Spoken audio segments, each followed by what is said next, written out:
believed that the music industry, such as the artists and the managers, were disconnected from where their fans were. So if you're an artist or you're the manager, right, where should I actually tour? And you're unsure, right, because you don't have that data available. And we have a massive data set that has a lot of this information. And so what we were saying is, like, we can actually, you know, provide insights and data to say this is where your fans are. And if we presented that to you, then you can make these better decisions.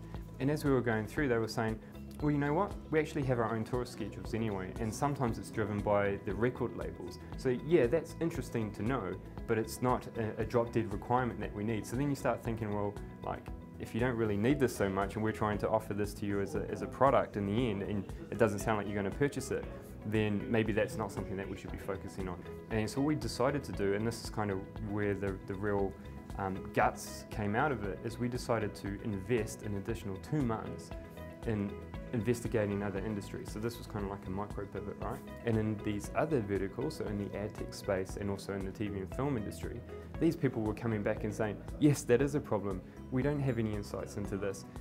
When are you going to release this product, right? And suddenly when you're getting this type of feedback, the alarm bell goes off that maybe we need to move, maybe we need to pivot there. And that was basically the impetus to decide to pivot from the music industry to the TV and film industry.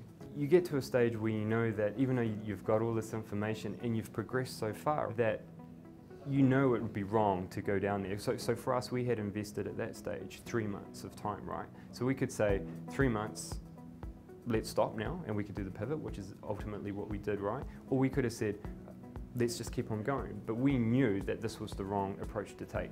So for us, if you take the emotion out of it, really, and you just have the data in there, you knew it was the right path to actually take.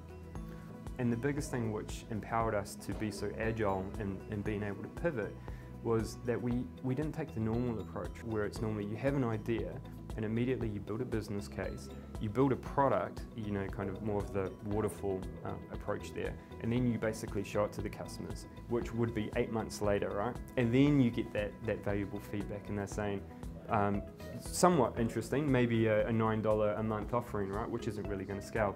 But it's only really when you start to contact, you know, have deep contact with your customers. And we always say that we are really customer driven, and that's why we've gone out to individual customers in certain segments that we're interested in. And we've posed questions to them and saying, if we build this, and this is the problem that we believe we can solve, is it actually going to solve it? If they say yes, then that's a tick in a box for that part. If they say no, we're not going to build it. And to this day now, that helps us prioritize the features that we have for our products as well. So we take that feedback from our customers and feed that into our design pipeline. There's never been an easier time to do this stuff, right? With the power of cloud computing and resources, you no longer have to invest tens or hundreds of thousands of dollars to get this infrastructure in place. You can have something that costs maybe $20 a month. In some cases, it's actually free to get something out in the market and to test it. So the risk in reality is quite low compared to what it even 5 years ago used to be. So the key thing now is basically execution, it's speed, because there are so many people that are having ideas, right? And everyone is having great ideas, but if you are slow to execute them, then you'll miss out.